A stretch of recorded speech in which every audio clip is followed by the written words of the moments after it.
Hi friends, welcome to my channel. Story name నువ్వు లేక నేను లేను పార్ట్ 1. ఈ స్టోరీ కూడా అందరూ వింటారని అనుకుంటున్నాను. ఉదయం 6 గంటలకు నిద్రలేస్తుంది మన హీరోయిన్ మహా. తన పూర్తి పేరు మహాలక్ష్మి. అందరూ మహా అని పిలుస్తారు. పేరుకు మాత్రమే కాదు, చూడడానికి తను మహాలక్ష్మిలాగే ఉంటుంది. మహా నిద్రలేచి ఇంట్లో పనులన్నీ హడావిడిగా చేసుకుంటూ ఉంటుంది. అయ్యో, టైం అప్పుడే 8 అయ్యింది. నేను ఎప్పుడు ఇంటర్వ్యూకి వెళ్ళాలి? ఇప్పుడు ఇక్కడ నుండి నేను ఆ కంపెనీ దగ్గరికి వెళ్ళేసరికి చాలా లేట్ అవుతుంది. కానీ ఇప్పుడు నేను ఇంటర్వ్యూకి వెళ్ళటం చాలా అవసరం. దేవుడా, ఎలాగో ఒకలాగా ఈ ఉద్యోగం వచ్చేలా చూడు. నాకు ఈ ఉద్యోగం ఎంత అవసరమో నీకు తెలుసు కదా అనుకుంటూ దేవుడికి మొరపెట్టుకొని ఇంట్లో నుంచి బయటకు వస్తుంది. ఇంటికి తాళం వేస్తూ ఉంటే ఇంటి ఓనర్ అక్కడికి వస్తాడు. ఏమ్మా, కనీసం ఈరోజైనా అద్దిస్తావా ఇవ్వవా? అంకుల్, ఈరోజు ఒక ఇంటర్వ్యూకి వెళ్తున్నాను. ఆ ఉద్యోగం వస్తే మీ అద్దె ఖచ్చితంగా తీర్చేస్తాను అని చెప్తుంది. నువ్వు 6 నెలల నుండి ఇదే మాట చెబుతున్నావు. నువ్వు ఈరోజు ఇస్తే ఇక్కడ ఉంటావు, లేకపోతే వేరొక ఇల్లు చూసుకో అమ్మా అని తిట్టేసి అక్కడి నుంచి వెళ్తాడు. దేవుడా, ప్లీజ్ ఈ జాబ్ నాకు వచ్చేలా చూడు తండ్రి అనుకుంటూ నడుచుకుంటూ బస్టాండ్కి వెళ్ళి అక్కడ ఆటో పట్టుకొని ఇంటర్వ్యూ జరిగే కంపెనీకి వెళ్తుంది. అది ఒక పెద్ద కంపెనీ. ఆమె కంపెనీలోకి వెళ్ళి అక్కడ రిసెప్షన్లో అడుగుతుంది, ఇంటర్వ్యూ ఎక్కడ జరుగుతుందని. 9th ఫ్లోర్లో జరుగుతుంది అని చెప్పగానే అప్పటికే టైం అవ్వటంతో కంగారుగా లోపలికి వెళ్తూ ఉన్న ఒక వ్యక్తికి డాష్ ఇస్తుంది మహా. అయ్యా, సారీ అండి, ముందే లేట్ అవ్వటంతో కంగారుగా ఉండటంతో టెన్షన్గా లిఫ్ట్ దగ్గరికి వెళ్తుంది మహా. ఆమె లిఫ్ట్ లోపలికి వెళ్ళగానే ఇందాక మహా డాష్ ఇచ్చిన వ్యక్తి కూడా అదే లిఫ్ట్లోకి వస్తాడు. అతను లోపలికి వచ్చి 9th ఫ్లోర్ అని బటన్ నొక్కుతాడు. ఓ, మీరు కూడా ఇంటర్వ్యూకే వస్తున్నారా అని అడుగుతుంది మహా ఆ వ్యక్తికి.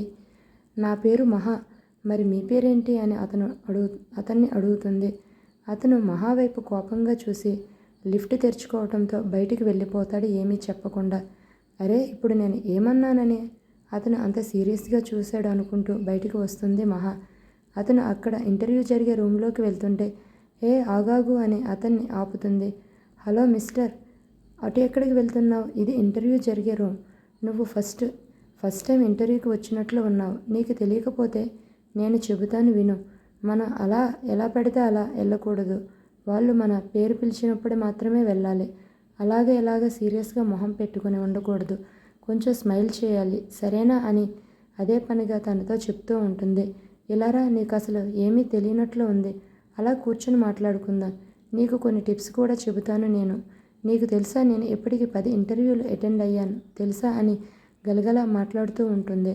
అలా మాట్లాడుతూ ఉండగా తనని ఒక అమ్మాయి వచ్చి లోపలికి లాక్కొని వెళ్ళినట్లు తీసుకుని వెళ్తుంది. అయ్యో, ఏంటిది? అతను వాళ్ళు పిలవకముందే అలా వెళ్ళిపోయాడు. పాపం, వాళ్ళు పిలవకముందే అలా వెళ్తే వాళ్ళకి కోపం వచ్చి ఇతనికి ఉద్యోగం ఏమిస్తారో అనుకుంటూ అక్కడ కూర్చొని దేవుడా, ఈ ఉద్యోగం నాకే వచ్చేలా చేయి స్వామి అనుకుంటూ ఉంటుంది మహా. ఈలోగా ఆమెను పిలవటంతో లోపలికి వెళ్తుంది. అక్కడ 2 అమ్మాయిలు 1 అబ్బాయి కూర్చొని ఇంటర్వ్యూ చేస్తూ ఉంటారు. అక్కడ ఇంతకుముందు మహా మాట్లాడిన అబ్బాయి కూడా ఉంటాడు. అతన్ని చూసి ఆశ్చర్యపోతుంది మహా. అయ్యో, ఇతను ఈ కంపెనీలో ఎంప్లాయీనా? నేను అనవసరంగా ఇతనితో కొంచెం ఎక్కువగా మాట్లాడాను అనుకుంటూ మనసులో తనను తానే తిట్టుకుంటూ ఉంటుంది మహా. ఎంత పెద్ద తప్పు చేశానో, ఇలా ఎందుకు మాట్లాడాను అని. అక్కడ ఉన్న 2 అమ్మాయిలు మహాని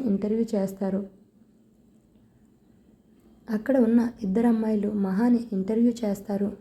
మహా వాళ్ళు అడిగిన ప్రతి ప్రశ్నకు సమాధానం చెబుతుంది. మీరు ఆన్సర్ చెప్పడం మాత్రమే కాదు, మీ రెజ్యూమ్ కూడా మాకు చాలా బాగా నచ్చింది. మీరు సెలెక్ట్ అయినట్లే అంటుంది అందులో ఒక అమ్మాయి రియా. ఆ మాట వినగానే హ్యాపీగా ఫీల్ అవుతుంది మహా. నిజంగా నాకు ఉద్యోగం వస్తుందా అని హ్యాపీగా అడుగుతుంది మహా. వాళ్ళేదో చెప్పేలోగా ఆ అబ్బాయి కల్పించుకొని, నీకు ఇక్కడ జాబ్ రాదు, నువ్వు బయటకు వెళ్ళొచ్చు అని సీరియస్గా చెప్తాడు ఆ అబ్బాయి. ఆ మాట వినగానే షాక్ అవుతుంది మహా. ఆలోగా కోపం కూడా వస్తుంది తనకి. ఎందుకు నాకు జాబ్ ఇవ్వరు? రీజన్ చెప్పండి అని అడుగుతుంది. అది నా ఇష్టం, నువ్వు ఇంకో మాట అడగడానికి లేదు అని చెప్తాడు సీరియస్గా. నీ ఇష్టం అంటే కుదరదు, ఎందుకో రీజన్ చెప్పు. ఇది ఏదో నీ కంపెనీలో పోస్ట్ కొడుతున్నావేంటి అంటుంది. అతని యాటిట్యూడ్ చూసి కోపం వచ్చి, అవును, నువ్వనేది నిజమే, ఇది నా కంపెనీనే. అలాగే నా ముందు ఇంతింత నోరేసుకుని మాట్లాడే నీలాంటి మేనర్స్ లేని వాళ్ళంటే నాకు నచ్చదు అని రూడ్గా చెప్పేసి అక్కడ నుంచి వెళ్తాడు అతను. మహాకి ఆ మాటలు విని చాలా ఏడుపు వచ్చేస్తుంది. అక్కడి నుండి బయటకు వచ్చి చాలా ఏడుస్తుంది. ఈ ఉద్యోగం అన్నా వస్తే కొంచెం నా అప్పులు తీరుతాయి. మా తమ్ముడికి ఆపరేషన్ చేయించొచ్చని ఆశతో వస్తే ఇచ్చినట్లే ఇచ్చి మళ్ళీ తీసేసుకున్నావు ఏంటయ్యా అని దేవుడిని తిట్టుకుంటూ ఏడుస్తూ ఉంటుంది. మహా అమ్మగారు కాల్ చేస్తారు తనకి. హలో అమ్మ మహా, ఎలా ఉన్నా? బాగున్నానమ్మా, మీరెలా ఉన్నారు? మేము బాగున్నాం లేరా. అవును, ఏదో ఇంటర్వ్యూకి వెళ్తున్నాను అన్నావు కదా, ఏమైందమ్మా అని అడుగుతుంది. కనీసం ఈ ఉద్యోగమైనా వచ్చిందా అని. మహా బాధగా, రాలేదమ్మా. అయ్యో అవునా అని ఆవిడ బాధపడుతూ, తమ్ముడిని ఈరోజు హాస్పిటల్కి తీసుకుని వెళ్ళాం మహా. అక్కడ ఆయన నెల రోజుల్లో తమ్ముడికి ఆపరేషన్ చేస్తే బ్రతుకుతాడు, లేకపోతే అంటూ చెప్పలేక ఏడుస్తూ ఉంటుంది ఫోన్లో మహాతో వాళ్ళమ్మ. ఆ మాట విని మహా కూడా ఏడుస్తూ, అదేంటమ్మా, ఇంతకుముందు డాక్టర్సు 6 నెలల టైం ఉంది, ఆలోపు చేయొచ్చు అన్నారు కదా. తమ్ముడికి వచ్చిన రోగం అలాంటిది, ఇంకా ఆలస్యం చేస్తే వాడు బ్రతకుడు అని చెప్పారమ్మా అంటూ ఆవిడ బాధపడి ఏడుస్తూ ఉంటుంది. ఎందుకు స్వామి, కష్టాలన్నీ నాకే పెట్టావు. చిన్నతనంలోనే తండ్రిని తీసుకొని పోయావు. సరే, తమ్ముడిలోనైనా ఆయన చూసుకొని బ్రతుకుతున్న మాకు వాడికి అంతుచిక్కని రోగం వచ్చేలా చేసి ఇలా మమ్మల్ని ఎందుకు శిక్షిస్తున్నా? అయ్యో అని ఏడుస్తూ ఉంటుంది. అలా ఎంతసేపు ఏడుస్తూ ఉందో తనకే తెలియదు. ఈలోగా గోడ గడియారం 5 గంటలు చూపించడంతో తాను చేస్తున్న పార్ట్ టైం జాబ్ గుర్తొచ్చి మొహం కడుక్కొని అక్కడికి వెళ్ళడానికి బయలుదేరుతుంది మహా తన జీవనం సాగించడం కోసం ఒక చిన్న పార్ట్ టైం జాబ్ చేస్తూ ఉంటుంది. ఒక బార్ అండ్ రెస్టారెంట్ 5 స్టార్ హోటల్లో. మహా నడుచుకుంటూ అక్కడికి వెళ్ళేసరికి కొంచెం ఆలస్యం అవుతుంది. మహాలక్ష్మి ఇంకా రాలేదా అని అడుగుతాడు ఓనర్. రాలేదు సార్. అబ్బబ్బా, ఈ పిల్లకి ఎన్నిసార్లు చెప్పాలి తనకి. ఆ అమ్మాయికి ఎప్పుడు లేటుగానే వచ్చేది తను అంటూ ఉండగా అక్కడికి వస్తుంది. మహాని చూసి, నీకు ఎన్నిసార్లు చెప్పాలి లేటుగా రావద్దని. సారీ సార్, ఇంకెప్పుడు రాను, లేటుగా రాను. ఇలా నువ్వు రోజు చెబుతూ ఉన్నావు, నేను వింటూ ఉన్నాను. కానీ నువ్వు మాత్రం ఇంకొకసారి లేటుగా వస్తే బాగుండదు అని కోపం చేసి వెళ్ళి డ్రెస్ మార్చుకొని లోపలికి వెళ్తాడు ఆయన. మహా లోపలికి వెళ్ళి వెటరన్ డ్రెస్ వేసుకొని వస్తుంది. వైట్ డ్రెస్ వేసుకొని వస్తుంది. వెళ్ళు బార్ సైడు అక్కడ వాళ్ళకి సర్వ్ చేయి. ఏంటి బార్ సైడా అని షాక్ అవుతుంది మహా. ఇప్పుడు నేను విఐపీస్ ఉండే రూమ్ దగ్గరికి వెళ్ళి వాళ్ళకి సర్వ్ చేయాలా అనుకుని ఇంతకుముందు ఆ సెక్షన్లో వర్క్ చేసేవాళ్ళు వాళ్ళతో ఆ వచ్చే గెస్ట్లు అసభ్యకరంగా ప్రవర్తిస్తారని చెప్పడం తాను చాలాసార్లు విని ఉంటుంది. అందుకు ఇప్పుడు అక్కడికి వెళ్ళడానికి భయపడుతుంది. ఇప్పుడు అదంతా గుర్తొస్తుంది. అలాగే వాళ్ళ ఓనర్ ఇందాక అన్న మాటలు కూడా గుర్తొస్తాయి. నువ్వు వెళ్ళి ఆ సెక్షన్లో వర్క్ చేస్తావా చెయ్యవా, లేకపోతే ఇంకెప్పుడు ఇక్కడికి రావద్దు అని అతను దురుసుగా చెప్పటం గుర్తొచ్చి, ఇప్పుడు ఎలాగో జాబ్ కూడా రాలేదు, కనీసం ఈ వర్క్ కూడా పోతే తమ్ముడికి కనీసం మెడిసిన్ కూడా తీసుకోవడానికి మనీ కూడా ఉండదు. కనుక ఇప్పుడు నేను అక్కడికి వెళ్ళక తప్పదు. మహా, యూ కెన్ డూ, నువ్వు చేయగలవు ఈ పని అని తనకి తాను ధైర్యం చెప్పుకొని ఆ రూమ్లోకి వెళ్తుంది. అక్కడ చాలామంది అబ్బాయిలు కూర్చొని మాట్లాడుకుంటూ ఉంటారు. అక్కడ అబ్బాయిలను చూసి భయపడుతుంది మహా. కాళ్ళు చేతులు వణుకుతూ ఉండగా కొంచెం ధైర్యం చేసుకొని వాళ్ళ దగ్గరికి వెళుతుంది మహా. సార్, మీకు ఏం కావాలో ఆర్డర్ చెప్పండి అని మెనూ కార్డు వాళ్ళకి ఇస్తుంది. ఓ, నువ్వు సర్వర్వా ఇక్కడ, కానీ నువ్వు చాలా అందంగా ఉన్నావు అంటాడు అందులో ఉన్న ఒక అబ్బాయి. మహా ఏం మాట్లాడకుండా మౌనంగా భయంగా వాళ్ళని చూస్తూ ఉంటుంది. మాకు చాలా ఫుడ్ అండ్ డ్రింక్స్ కావాలి, కానీ ఏం కావాలనేది మా బాస్ వచ్చి చెబుతారు, అంతవరకు నువ్వు వెయిట్ చేయి అన్నాడు అందులో ఒక అబ్బాయి. సార్కి నేను కాల్ చేశాను, ఆయన ఎలాగో వస్తున్నారు. సో అంతవరకు మనం ఇలా ఏమీ తీసుకోకుండా ఉండే బదులు కొంచెం డ్రింక్ తీసుకుందామని అంటాడు అందులో ఒక అబ్బాయి. ఇంకొక అతను అందరూ డ్రింక్ తీసుకుని రమ్మనటంతో వాళ్ళు చెప్పిన డ్రింక్ తేవడానికి బయటికి వెళ్తుంది మహా. ఇంతకు ముందు వాళ్ళు చెప్పినంత భయంకరంగా అయితే వాళ్ళు లేరు. ఇక్కడ పరిస్థితి కొంచెం హ్యాపీగా ఫీల్ అవుతుంది మహా. అందరికీ డ్రింక్ తీసుకుని వెళ్తుంది మహా. అందరికీ డ్రింక్స్ సర్వ్ చేయి అని చెబుతాడు ఒక అతను. అది విన్న మహా అలాగే అని సర్వ్ చేస్తూ ఉంటే ఒక అతను ఆమె చేయి పట్టుకొని లాగి తన పక్కన కూర్చోపెట్టుకుంటాడు. ఆమె లేవబోతే లేవనివ్వకుండా అతని చేయి అడ్డుపెట్టి, మాతో పాటు నువ్వు కూడా డ్రింక్ చేయి అంటూ ఆమె నోటి దగ్గర గ్లాస్ పెడతాడు. లేదు సార్, నాకు అలవాటు లేదు, నన్ను వదిలేయండి అని తాను ఎంత చెబుతున్నా వినకుండా తనని డ్రింక్ చేయమని బలవంతం చేస్తూ ఉంటాడు అతను. తనకి ఏం చేయాలో కూడా అర్థం కాక మహాకి చాలా భయం వేసి వాడిని కొట్టి ఆ రూమ్ నుండి బయటకు వస్తుంది. అలా వస్తూ ఒక వ్యక్తిని గుద్దుకుంటుంది. ఓ సారీ, నేను కావాలని తగలలేదు అని చెబుతూ ఉంటుంది కంగారుగా అతన్ని లేపుతూ. అతను ఆమెను చూసి ఒక్కసారిగా, ఏయ్, నీకు అసలు కొంచెం కూడా మేనర్స్ లేదా? ఎప్పుడు నన్ను ఇలా గుద్దడమేనా నీ పని అంటూ చిరాగ్గా తనపై అరుస్తూ ఉంటాడు. అప్పుడు చూస్తుంది మహా అతని మొహాన్ని. అతని ఎవరో కాదు, ఉదయాన్నే మహా ఇంటర్వ్యూకి వెళ్ళిన ఆ కంపెనీ బాస్. నేను కావాలని చేయలేదు సార్, పొరపాటున జరిగింది అని మళ్ళీ సారీ చెబుతుంది. అంతలోకి బాస్ అంటూ ఇందాక తనతో బలవంతంగా డ్రింక్ చేపించాలని చూపిన ఆ బ్యాచ్ వస్తుంది. ఓ, ఇతనా వీళ్ళ బాసు? ఇతనికి ముందే నేను అంటే కోపం ఉండదు, ఇప్పుడు వీళ్ళని కొట్టినందుకు నన్నేం చేస్తాడని మనసులో అనుకుంటూ అతన్ని చూస్తూ ఉంటుంది. ఏయ్, నిన్నే, నువ్వు ఎప్పుడు నన్ను కొట్టి సారీ చెబుతూ ఉంటావా? ఇది నీ హ్యాబిట్టా ఏంటి అని బాస్ గట్టిగా అడుగుతాడు. I'm sorry sir, really sorry, it's my mistake అంది బాధగా తను. బాస్, ఈరోజు ఈ అమ్మాయికి మన సర్వెంట్, ఈమె నా మాటలు వినలేదు, పైగా నన్ను కొట్టింది అని తను వచ్చి చెబుతాడు. ఇందాక ఆమె కొట్టిన వ్యక్తి అతనికి కంప్లైంట్లా, ఏంటి కొట్టిందా? అసలు నీకు ఎంత ధైర్యం? ఒక సర్వెంట్వై ఉండి మేం ఏం చెబితే అది చేయకుండా మా మాట వినవా? అసలు నీకు ఎంత ధైర్యం?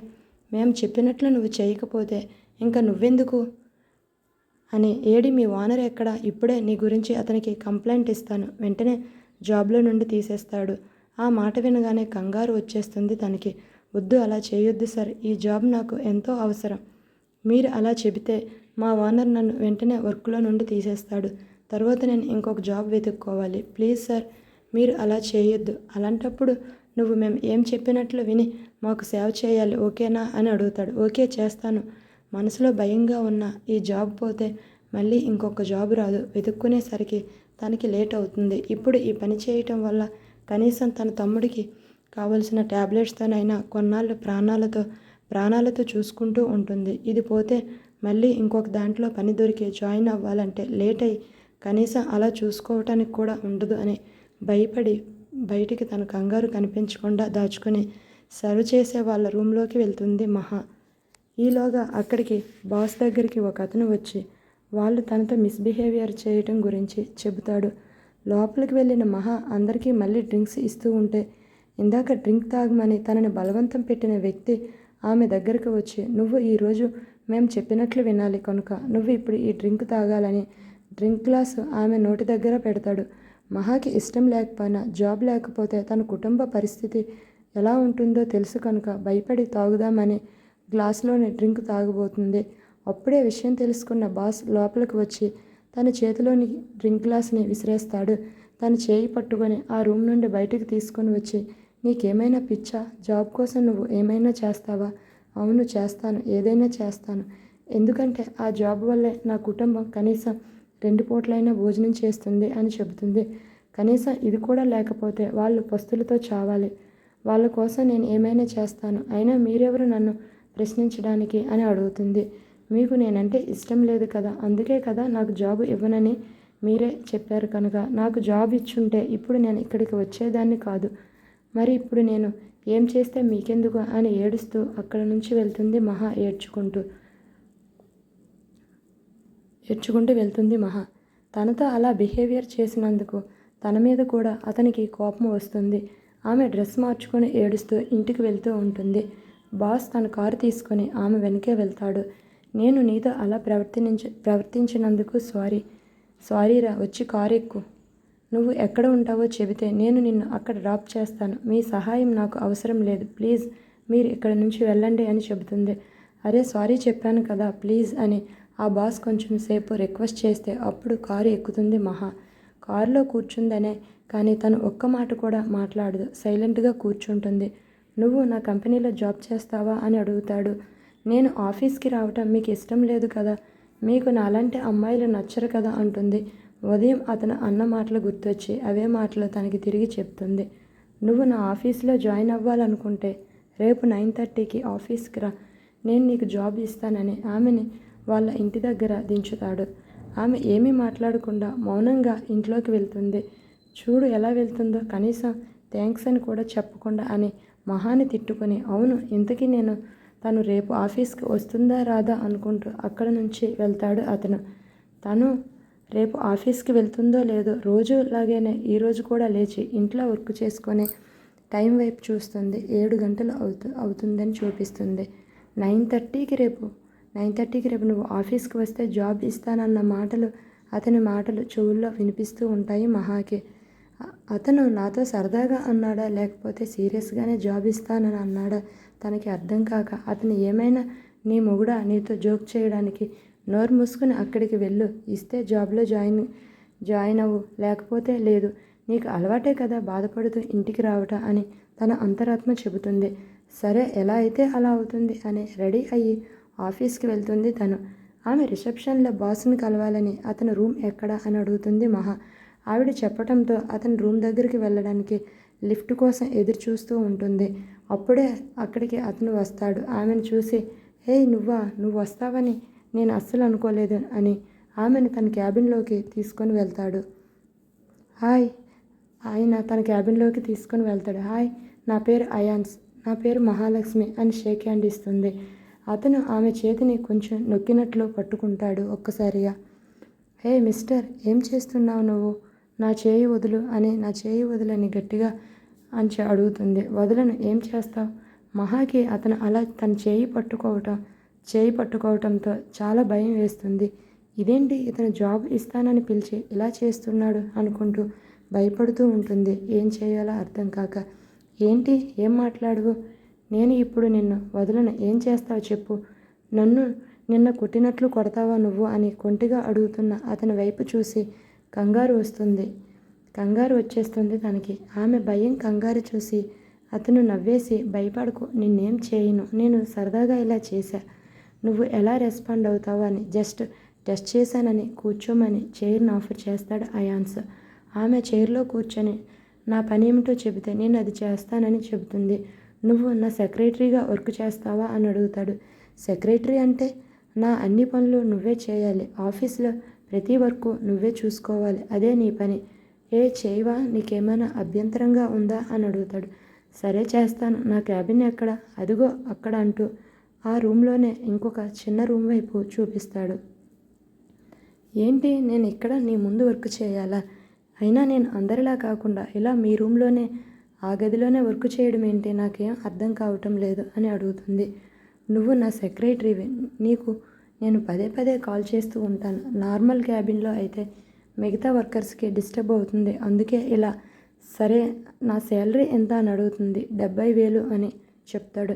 అంత అమౌంట్ విని ఆశ్చర్యపోతుంది మహా. ఏంటి, మీరు జోక్స్ వేస్తున్నారా? లేదు, నిజమే చెబుతున్నాను. నీకు సరిపోదా ఆ అమౌంట్ అని అడుగుతాడు. నోనో, అలా అని కాదు, నేను ఒక 30,000 40,000 జీతం ఇస్తారనుకుంటే నేను ఊహించిన దానికన్నా డబుల్ అమౌంట్ ఇస్తానంటుంటే ఆశ్చర్యం వేసింది. ఓకే, నేను వెళ్ళి నా వర్క్ చేస్తానని చెబుతుంది. ముందు ఈ అగ్రిమెంట్లో సంతకం అగ్రిమెంటా? ఏం అగ్రిమెంట్? అయాన్స్ అగ్రిమెంట్ పేపర్స్ మహాకి ఇస్తాడు చదువుకోమని. ఈ అగ్రిమెంట్ పేపర్స్ ఒకసారి చదివి సైన్ చేయని చెప్తాడు. అదంతా చదివి షాక్ అవుతుంది మహా. వాట్, నీకేమైనా పిచ్చి పట్టిందా?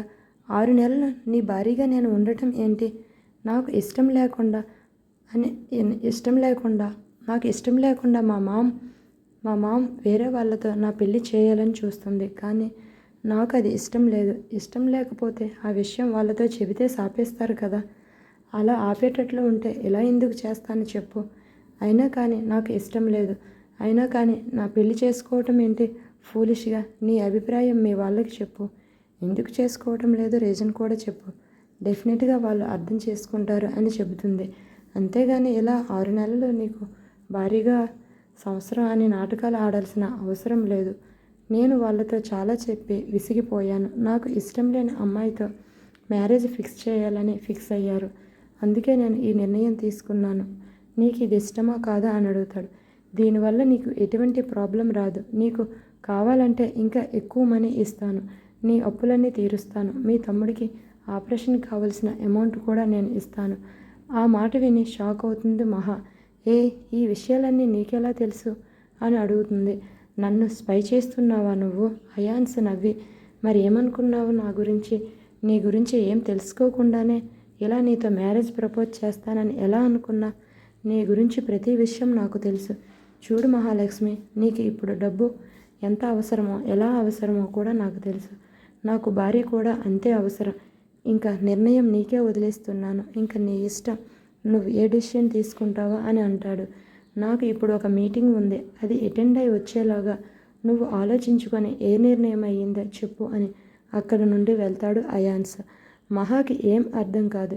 ఏదో జాబ్ ఇస్తాడని వస్తే అలా పెళ్లి ప్రపోజల్ పెట్టాడేంటి, అది కూడా కాంట్రాక్ట్ మ్యారేజ్ అనుకుని ఆలోచిస్తున్న మహాకి కాల్ వస్తుంది. ఈ టైంలో అమ్మ చేస్తుందేంటి అనుకొని కాల్ లిఫ్ట్ చేస్తుంది మహా. అమ్మ మహా అంటూ ఏడుస్తూ ఉంటారు మహా మదర్ సుబ్బమ్మ గారు. అమ్మ ఏమైంది, ఎందుకు ఏడుస్తున్నా, నాకు చెప్పు, ఏం జరిగింది అని కంగారుగా అడుగుతుంది. తమ్ముడికి ఏమైందమ్మా, చెప్పమ్మా అని కంగారుగా అడుగుతుంది. సుమంత్ సడన్గా కళ్ళు తిరిగి పడిపోయాడమ్మా. ఏమైందని హాస్పిటల్కి తీసుకొని వస్తే డాక్టర్ గారు తన పరిస్థితి సీరియస్గా ఉందని, తొందరగా ఆపరేషన్ చేస్తే బ్రతుకుతాడు, లేకపోతే లేదని చెబుతున్నారని ఏడుస్తుంది సుబ్బమ్మ. మహాకి ఏం చేయాలో అర్థం కాదు. దేవుడా, ఇప్పటికిప్పుడు అంత డబ్బు నేను ఎలా తీసుకొని రావాలి అని ఆలోచిస్తూ ఉన్న మహాకి ఇంతకు ముందు నీకు ఎంత డబ్బు కావాలన్నా ఇస్తానన్న అయాన్స్ మాటలు గుర్తొస్తాయి. అప్పుడే మీటింగ్ కంప్లీట్ చేసుకుని అయాన్స్ తన క్యాబిన్లోకి వస్తాడు. రాగానే ఏం ఆలోచించావు అని అడుగుతాడు. నువ్వు చెప్పినట్లు నాకు ఎంత కావాలంటే అంత ఇస్తావా అని అడుగుతుంది. అది కూడా ఇప్పుడే. సరే ఇస్తానంటాడు. ఆమె ఫేస్లోనికి కంగారు చూసి, సరే నాకు ఇప్పుడు 15 లక్షలు కావాలి, ఇవ్వగలవా అని అడుగుతుంది. సరే ఇస్తాను, ఈ అగ్రిమెంట్ మీద ముందు సంతకం అని అడుగుతాడు. ఓకే అని దాని మీద సంతకం చేస్తుంది తన మనసులోని బాధను తలుచుకుంటూ కన్నీళ్లతో. దేవుడా, నేను చేస్తుంది తప్పు అని నాకు తెలుసు, కానీ ఇది తప్పక నా కుటుంబం గురించి చేస్తున్నాను అని తన మనస్సాక్షిని చంపుకొని ఆ కాంట్రాక్ట్ పైన సైన్ చేస్తుంది. ఓకే, ఈ రోజు నుండి నువ్వు నా వైఫ్లా ఉండాలి, సరేనా అని అడుగుతాడు. ఓకే, కానీ నాదొక కండిషన్. చూడు స్వీట్ హార్ట్, కండిషన్స్ పెట్టే హక్కు నాకు మాత్రమే ఉంది. నువ్వు దాన్ని ఫాలో అవ్వాలి. ఈ 6 నెలలు ఓకేనా అని అంటాడు. ఓకే అని అతను డబ్బు ఇవ్వగానే ఆ మనీ తీసుకొని హాస్పిటల్కి వెళ్తుంది. మహాని చూసి వాళ్ళ మదర్ చాలా ఏడుస్తూ ఉంటుంది. అమ్మ, నువ్వేం భయపడకు, తమ్ముడికి ఏం కాదు అని డాక్టర్స్ దగ్గరికి వెళ్ళి ఆపరేషన్కి కావలసిన ఏర్పాట్లు చేయమని చెప్పి అందుకు కావలసిన డబ్బులు కట్టి మిగిలిన డబ్బుని మదర్కి ఇస్తుంది. ఏమైనా అవసరమైతే ఉంటుందని. మహా మదర్ ఆశ్చర్యంగా ఉంటుంది. ఇంత డబ్బు నీకు ఎక్కడిది మహా అని ఒక్కసారి కంగారుగా అడుగుతుంది. అమ్మ, నేను ఒక ఇంట్లో ఒక ఉద్యోగంకి ఒప్పుకున్నాను. 6 నెలల వరకు నేను వాళ్ళతోనే ఉంటాను. అందుకుగాను వాళ్ళు నాకు ఇలా అవసరమని చెబితే ఈ అమౌంట్ ఇచ్చారు. నాకు ఇంతకన్నా ఏమీ అడగకు అని చెబుతుంది. అమ్మ, 6 నెలల వరకు నేను వాళ్ళతో పనిచేస్తూ ఆ ఇంట్లోనే ఉండాలి కనుక నేను అక్కడే ఉండాలమ్మా. 6 నెలల తర్వాత మళ్ళీ వస్తాను. తమ్ముడు జాగ్రత్త, ఏదైనా అవసరం అయితే కాల్ చెయ్యమ్మా అంటూ వాళ్ళకి చెప్పి తన బట్టలు తీసుకొని అక్కడి నుండి అయాన్స్ ఇంటికి వెళుతుంది. సారీ అమ్మా, నీతో నేను అబద్ధం చెప్పాను, కానీ ఇలా నేను వేరొకరికి భారీగా వెళ్తున్నాను, అది కూడా నటించడానికని మీకు తెలిస్తే బాధపడతారు. అందుకే మీతో ఇలా అబద్ధం చెప్పానమ్మా, ఒక్కసారి నన్ను క్షమించని మనసులో అనుకుంటుంది అని ఆఫీస్లో తనకి అయాన్స్కి మధ్య జరిగిన సంభాషణ గుర్తొస్తుంది. తన అగ్రిమెంట్ మీద సంతకం పెట్టగానే అయాన్స్ నీకు సంబంధించిన వస్తువులు ప్యాక్ చేసుకొని ఈ అడ్రస్కి రా అని ఒక అడ్రస్ చెప్తాడు. నేనెందుకు రావాలి, అయినా ఆ అడ్రస్ ఎవరిది అని అడుగుతుంది. నీకు ప్రశ్నలు అడిగే హక్కు లేదు, నాదే అని అడుగుతుంది. ఆ అడ్రస్ ఎవరిది అని చెప్తా, నాదే. అలాగే మిసెస్ అయాన్స్కి తెలియదనుకుంటా, భార్యాభర్తలు ఇద్దరు ఒకే ఇంట్లో ఉండాలి అనే విషయం. ఆ మాటకి మౌనంగా ఉంటుంది మహా. అవును, అది నిజమే కదా, తన భార్య అంటే తనతో పాటు ఉండాలి కదా అని సరేనని వస్తానని చెబుతుంది. అలాగే నేను ఇక్కడ జాబ్ కూడా చేస్తాను. ఓకే, అది నీ ఇష్టం అనేసి తను తన పనిలో పడతాడు. Thank you friends, thank you for watching. Thank you. ఇది కొత్త స్టోరీ, వినండి కంటిన్యూగా. Thank you.